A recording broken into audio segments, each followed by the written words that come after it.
Welcome to the Latin American Perspectives podcast.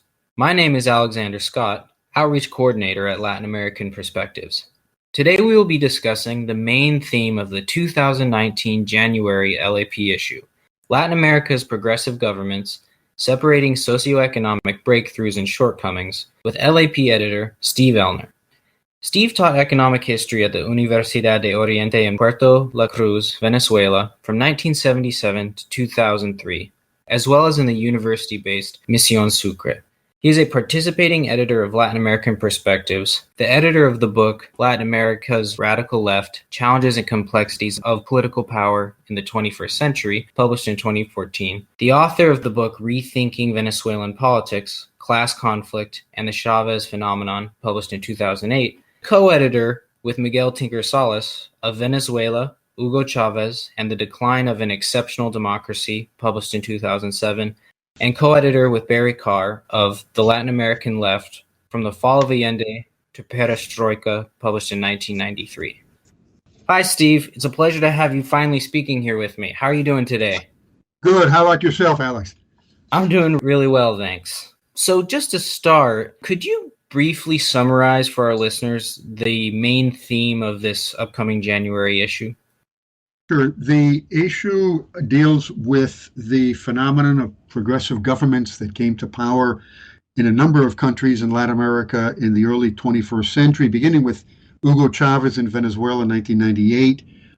There's an article on Argentina. There's 2 articles on Brazil, 3 on Uruguay. I write the article on Venezuela. There's another one on Bolivia, then Ecuador, Nicaragua. So most of the articles are country articles, country-based, but also other articles deal with different aspects of the pink tide phenomenon. There's an article on the global context, the context of global capitalism, written by Megan Pickup. There's an article on Marxist theory applied to several of the pink tide countries. I say pink tide, that refers to these progressive governments in the 21st century. There's another article on the extractivism of pink tide countries, specifically the case of the Arco Minero del Orinoco, the southern region of the Orinoco River. There's another article dealing with a municipal focus, specifically the progressive mayor of the city of Lima, Susana Villarán. So this issue deals with different aspects of the pink tide phenomenon. And if there's one overriding thesis, it's that the pink tide phenomenon had certain things in common, that you can view basic aspects of the pink tide phenomenon. And that, in a sense, goes against or refutes the theory of the two lefts, the two left thesis associated with the Mexican writer and former foreign minister Jorge Castañeda, who talked about a good left and a bad left. This kind of dichotomy that you have a sharp contrast between the so-called good left, which was represented by Lula in Brazil, and the bad left, of course, represented by no one less than Hugo Chavez. So this issue takes a different line, and that is that these progressive governments had certain fundamental things in common, and it's really misleading to talk about a sharp contrast between the two and characterize one block of those nations as representing a good left and another block representing the bad left. What is it that these countries have in common? Well, firstly, a progressive or nationalistic foreign policy. Chavez, when he came to power in 1998, talked about a multipolar world, which in a sense was a euphemism for U.S. hegemony or a euphemism for anti-imperialism, stating that different blocks of nations should come together and defend and promote common interests. So that the pink tide presidents did do just that. They established different organizations to defend the interests of Latin American countries. Firstly, UNASUR, taking in the South American countries, then CELAC, taking in the Latin American countries, ALBA, which took in the more leftist countries, specifically Cuba, Venezuela, Ecuador, Bolivia, Nicaragua, and several other Caribbean nations, so that this nationalistic foreign policy really held together these pink tide governments. Secondly, the nationalism was also applied to economic policy. There was a rejection of the neoliberalism which characterized Latin American economies in the 1980s and especially the 1990s. And in addition to that, or along those lines, several of those nations nationalized strategic sectors of the economy in accordance with a long-standing banner in Latin America, not only of the left, but even centrist parties that stated that the state should control strategic sectors of the economy. So that in the case of Venezuela, you had, the oil was sort of renationalized, electricity, telecommunications, steel, a number of strategic industries were expropriated. In the case of Bolivia, there was greater government control of the hydrocarbon industry. In the case of Argentina, the government of Cristina Kirchner gained majority control of the YPF oil company, which had been created back in 1922, but was then privatized in the 1990s. So that this is a tendency which I think characterizes the majority, if not all, of the pink tide governments. And social policy as well. There's an emphasis on social policy. So that the basic thrust of this issue of Latin American perspectives is an analysis of these different aspects, these common aspects of the pink tide governments. In the introduction to the issue, you argue that critical evaluations of progressive and pink tide governments must be placed in their respective political and economic contexts. In particular, you identify the important need to analyze and understand the degree of aggressiveness and hostility that progressive governments experienced from opposition groups and movements. I would like to first discuss with you the nature of these opposition movements, and second, how the challenges they posed to the pink tide and progressive governments influenced and continue to influence progressive politics throughout Latin America. Sure. I believe that it's important in order to understand the direction of these pink tide governments to analyze the type of opposition that existed. After all, there's a distinction between a disloyal opposition, what political scientists call a disloyal opposition, which does not recognize the government's legitimacy, and a normal type of opposition that criticizes, and sometimes in very harsh terms, but recognizes the government's legitimacy. So in the case of Venezuela, in the case of Bolivia, in a number of cases, you had oppositions which were explicitly, openly disloyal, that called for regime change. In other countries, you might have had some kind of middle position, which the opposition was semi-disloyal. But it seems to me that it's important to bring this into the picture in order to understand some of the limitations and some of the downsides of the pink tide governments. Take the case of Venezuela. In the case of Venezuela, the opposition attempted to overthrow the government twice in 2002. It succeeded in April of 2002 for all of 2 days. Then there was a 2-month general strike, which involved not only the political parties and not only the traditional labor leaderships, but also the Chamber of Commerce, Fedicámaras. In addition to that, you had street protests that lasted 4 months in 2014 and 2017, in which there was armed confrontation between the demonstrators and security forces. The opposition refused to recognize the results of the elections on several occasions, going back to 2004 with a recall election and a number of elections after that. So this is an important factor. In the case of Bolivia as well, the violence at the time of the promulgation of the Constitution in 2009, this forced the government or influenced the government to come to terms with the moderates in the opposition, specifically the economic elite, In the case of Bolivia, there was an agreement between Morales and the elite of Santa Cruz, which had supported the violent protests and then decided to reach a deal with the government.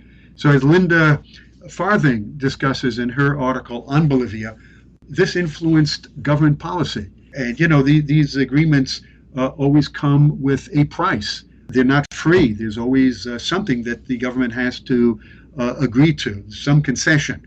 And that was the case with Venezuela as well. The Venezuelan government of Hugo Chavez did reach, informal, tacit agreements with those members of the business sector that didn't support the general strike against Chavez in 2002.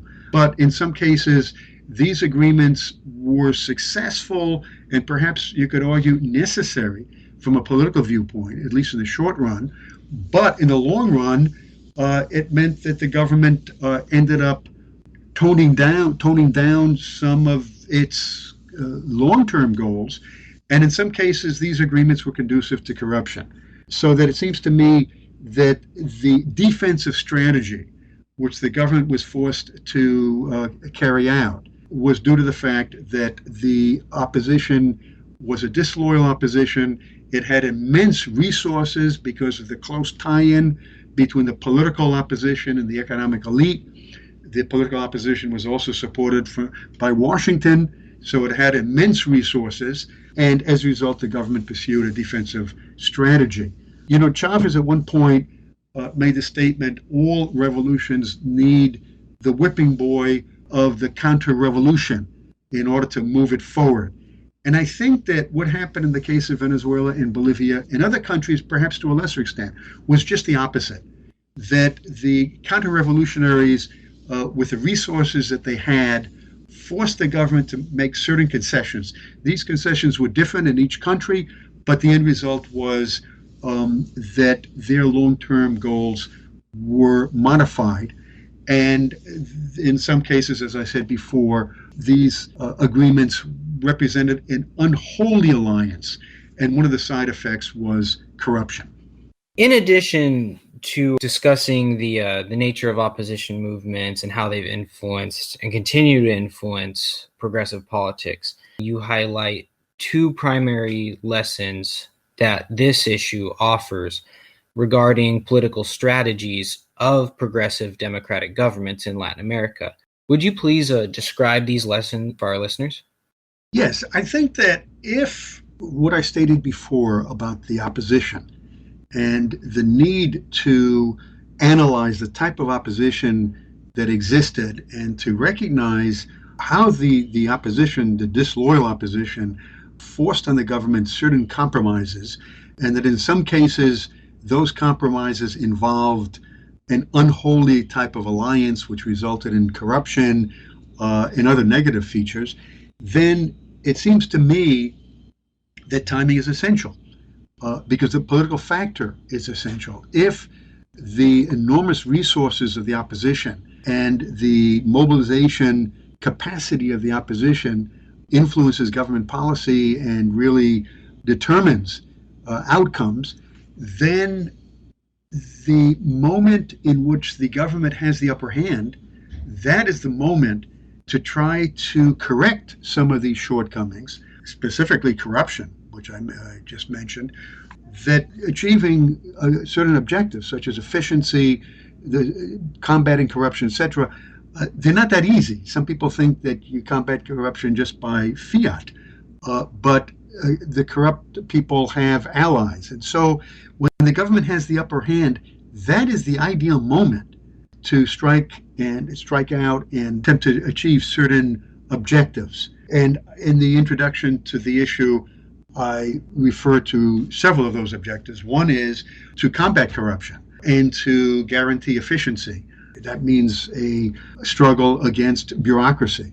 Secondly, the deepening of the process of change. Each one of these governments had different goals. But it seems to me that when the government has the upper hand, when the political party that's in power has the upper hand vis-a-vis the opposition, that's the moment in order to deepen the process of change and achieve those stated goals. And also that's the moment to weaken the opposition, to strike blows at the opposition, of course, within the democratic context. And this is, for instance, something that Chavez did after he won the third presidential election. He was elected first in 98, then in 2000, and in 2006, he won those presidential elections with the highest percentage, 63%, in modern democratic history of Venezuela. So one of the things that he did was to not renew the concessions of Radio Caracas as a result of the fact that Radio Caracas had supported the coup against him and then interviewed one of the generals who was in hiding, who was calling for the overthrow of Chavez. This was after the unsuccessful coup of April of 2002. So these are objectives that can be achieved when the government has the upper hand. And then finally, and this applies particularly to the current situation in Venezuela, with the difficult economic decisions as a result of artificial price structure, it's not easy to create a more rational price structure, maybe eliminate certain administered prices, or at least try to establish a correlation between the administered prices and the cost of production. The price of gasoline, for instance, in the case of Venezuela, is artificially low. It's practically free. Now, some people think, well, all you have to do is establish prices at the international level. But in the past, in 1989, this resulted in looting, demonstrations, and disturbances, so that it's not an easy decision to make. But when the government has the upper hand, that is the ideal moment to carry out some of these necessary but difficult policies. So that was one of the lessons that I discuss in the introductory chapter or introductory article to the issue. The second lesson, which I discuss in the introduction to the issue, has to do with checks and balances. Some people who write on radical democracy or participatory democracy, which is the model which some of the pink tide governments support, some of the pink tide movements support. In fact, the participatory democracy model was incorporated in the constitution of Ecuador, Bolivia, and Venezuela, so that some of the theoreticians, some of the writers, and some of the political actors talk about a unified state and reject the idea that, the legislative branch is independent of the executive branch. It seems to me that regardless of your position on that checks and balances are necessary. And if the check isn't going to necessarily come from the legislative branch and the judicial branch, taking into consideration that the executive authority is stronger, at least in the 21st century, in 21st century Latin America, that's been the case, that you have to develop other checks on the executive authority. And one of those checks, it seems to me, has to be the party, the political party. The party of the government cannot be a party that automatically defends and supports everything that the executive does. It's got to have a semi-autonomous relationship vis-a-vis the government. And I think one of the shortcomings of the pink tide phenomenon has been the fact that in some of these countries, and again, I'm going to take Venezuela because it's the country that I know the best, the party does not have a semi-autonomous relationship, especially considering the fact that the leaders of the party, the president of the party was Chavez, the PSUV, the Partido Socialista Unido de Venezuela, the Chavista party.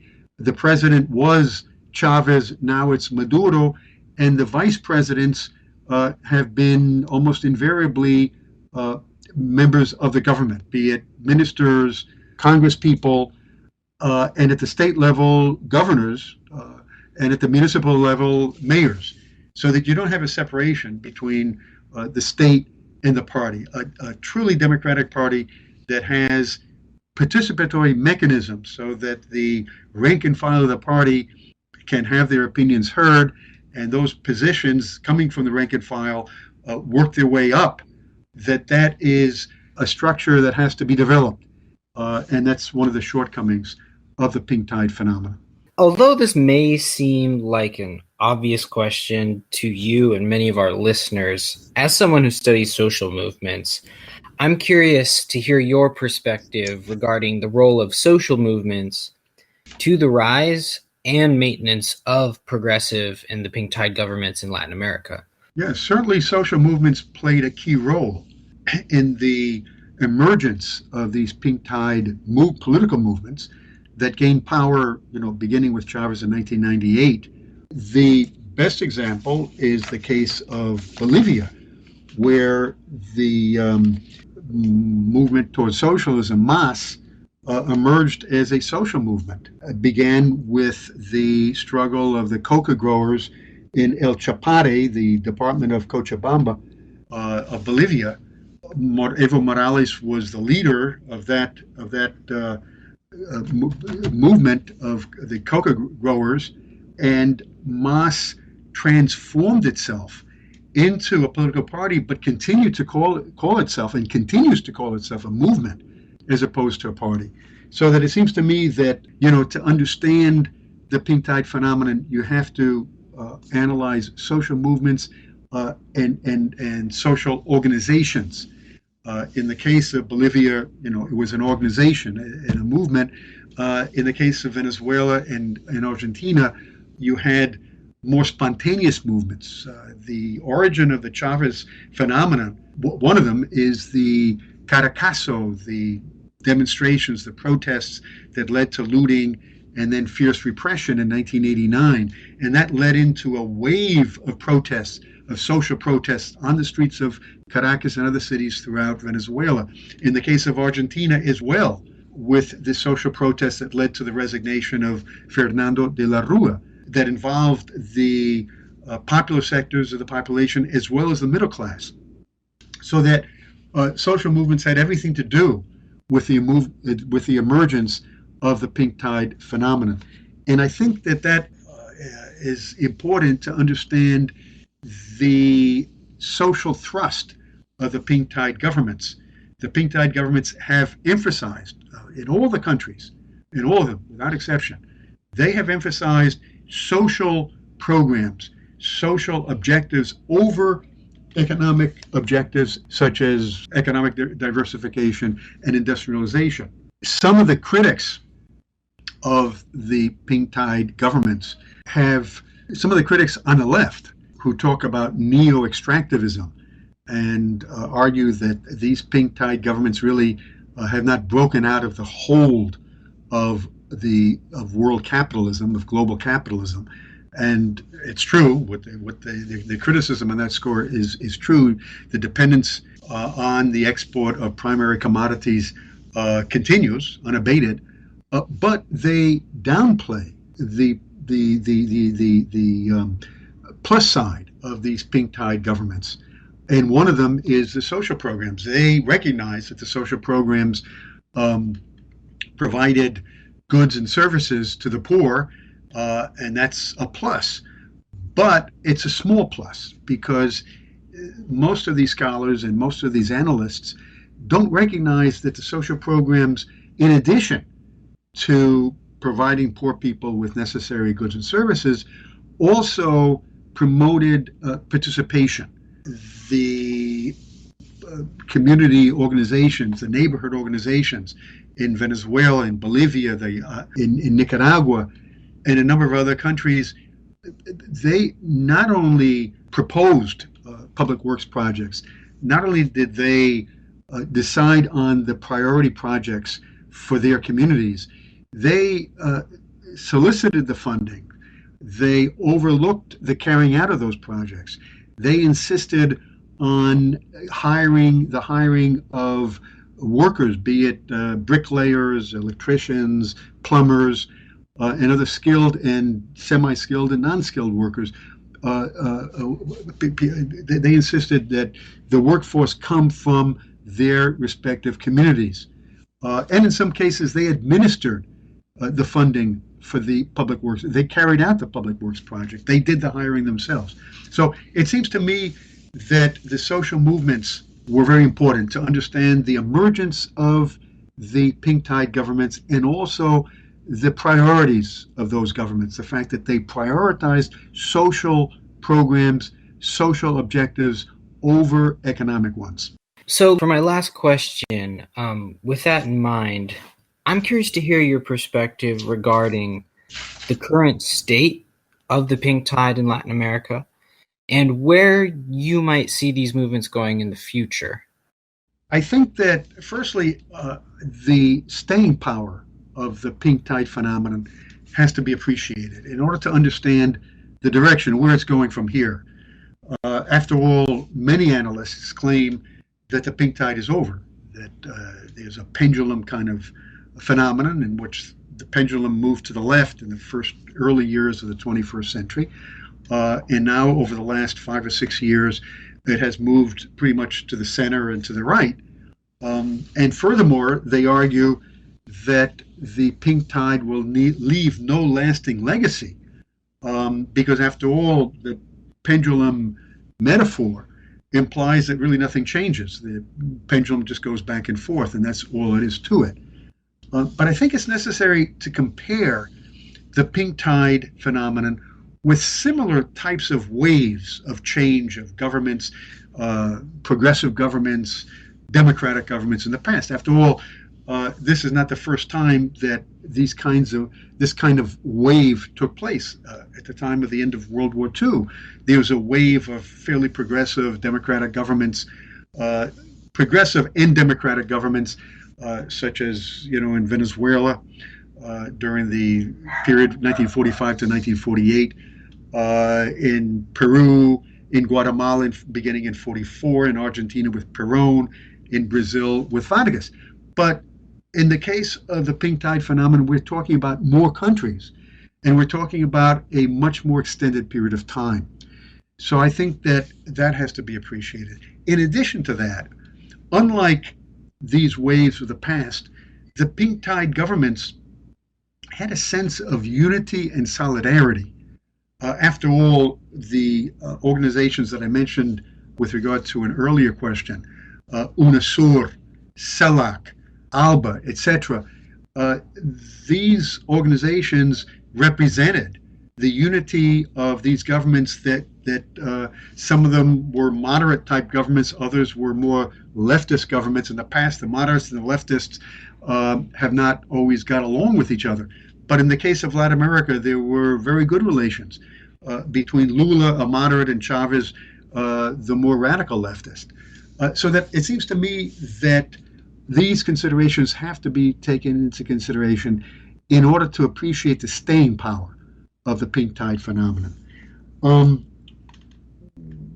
The other point that I think has to be made is that regardless of what happens, and I'm not able to predict just how long the governments of Venezuela, the government of Bolivia, Morales and Maduro are going to maintain themselves in power. But what I do think is important is that the policies and the strategies that the pink tide governments have implemented serve as point of references, so that if you say that it's all over, that the pink tide is a phenomenon of the past, and some say that the pink tide demonstrates that socialism doesn't work, I think those arguments are fallacious. Firstly, the argument that socialism doesn't work doesn't take into consideration the fact that really it's not about socialism. None of these countries are socialist. So those who argue that, the Soviet Union, China, time and time again, socialism has proved to be a failure, I think that statement is false when it comes to the 20th century. But when it comes to the pink tide, it's completely false because none of these countries were socialist. Venezuela is 80%. The Venezuelan economy is 80% private. But So it's not about socialism, but it is about anti-neoliberalism. It is about the nationalization of strategic sectors of the economy. Those policies and those strategies serve as points of reference, and that's not going to disappear overnight. The idea that the state should control the strategic sectors of the economy because the private sector in underdeveloped countries, or at least in Latin America, have proven themselves incapable of doing that, is a long-standing banner of leftist and non-leftist political movements in Latin America. And the fact that these pink tide governments, in some cases, moved in that direction, I think is going to stand out. So, in addition to the staying power of the pink tide movement, I think that the pink tide movements also developed certain strategies and implemented certain policies that will serve as points of reference for Latin America in the future.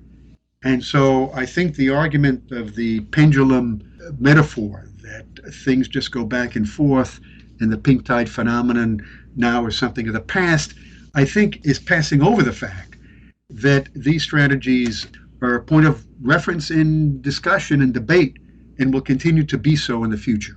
For instance, the expropriation of strategic sectors of the economy. This is a long-standing banner of leftist and some non-leftist political movements in Latin America dating back to the 30s and the 40s. And the pink tide governments, to a greater or lesser extent, put that concept into practice.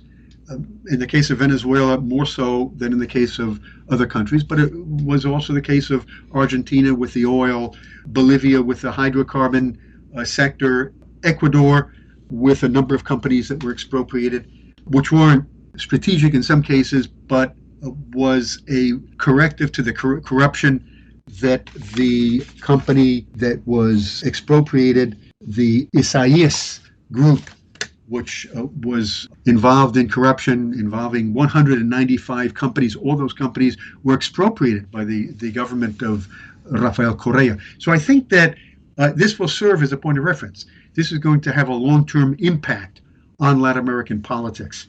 And the same thing is true with the model of participatory democracy. As I said before, the concept of participatory democracy was incorporated in the constitutions of Ecuador, Bolivia, and Venezuela. But as one of the articles in this issue on Uruguay discusses the participatory democracy of the Frente Amplio government that created a dialogue with regard to different policies such as wage increases, wage councils that had been created a long time ago but were discontinued during the neoliberal period of the 1990s, has become an important mechanism for deciding on wage increases. So that it seems to me that this idea of participation is another aspect which will have a long-term impact on Latin American politics. And the last thing I wanted to mention was that the emphasis on social programs.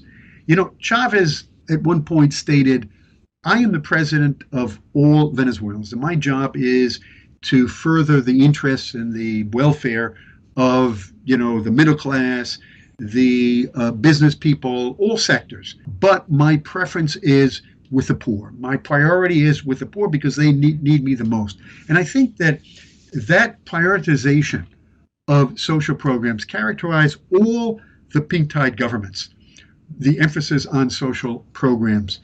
Theodore Petkov, who just passed away recently, but was one of the harshest critics of Chavez, former leftist himself, who went in a centrist direction over a period of time and became a leading member of the opposition, stated, I'm opposed to just about everything that Chavez does. But one thing that Chavez did, which I consider to be positive, is that he placed the issue of poverty on the table for discussion. This has become a major issue in Venezuelan politics, and that's one of Chavez's main achievements. That's more or less what Petkov stated.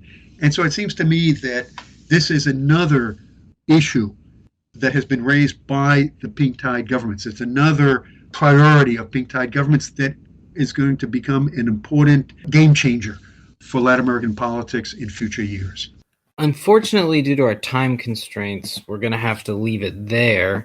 But Steve, thank you so much for taking the time out of your day to meet and discuss these issues with me. Sounds good, Alex. That is all the time we have for today. Thank you for listening in. Please don't forget to add us on Facebook, Twitter, Pinterest, YouTube, and all of our other wonderful social media sites. Please join us again in March for our next podcast. Hasta luego. Hasta luego. Hasta luego. Hasta luego.